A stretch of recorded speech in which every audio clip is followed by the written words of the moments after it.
Nakasulod ako sa seminaryo, siyempre, of course, tungod kay may nag-vocation campaign sa amon.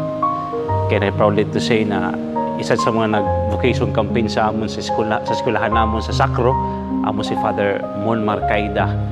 Kag dito, pagkatapos in the vocation campaign, pagka ano sito, next week, siguro nag-take ako sa exam, kag nakapasa ako sito.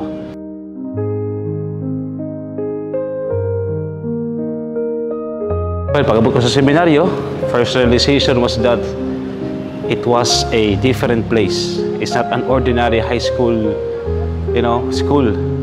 eskwelahan, because adto mamit no puro lalaki, no, not the usual thing na halik ka sa elementary tapos pagkadto mo damo-damo sa mga tao kag puro lalaki tanan, pila ka makita ang babae.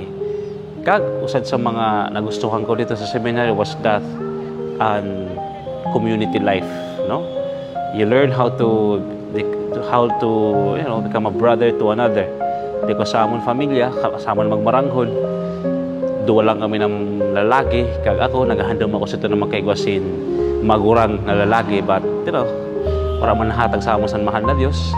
Kaya dito sa seminary, I feel more like, a younger brother. Kag nakita ko mga maging magurang sa akon sa mga magkapira ko ng mga brother sa seminary.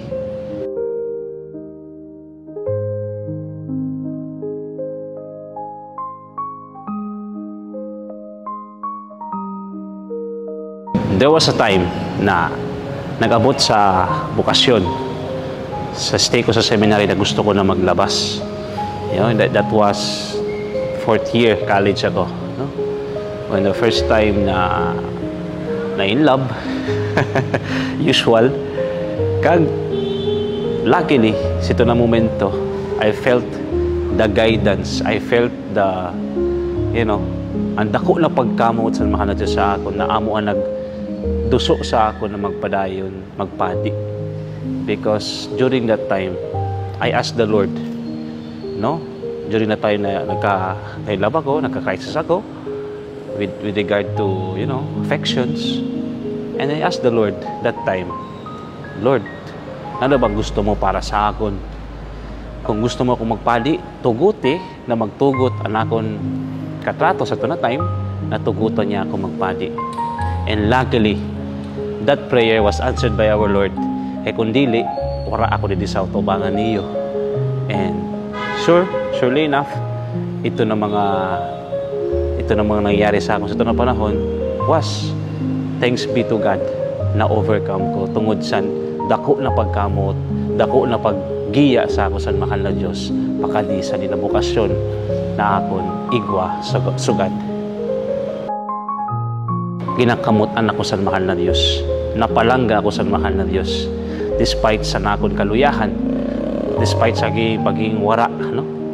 Despite sa nakon mga maay na gawi, pero sa ito na momento, sa gintawag ako sa mahal na Diyos, nabatsagan ko na palangga ingay niya ako. Maski irog ako sa gintawag niya ako.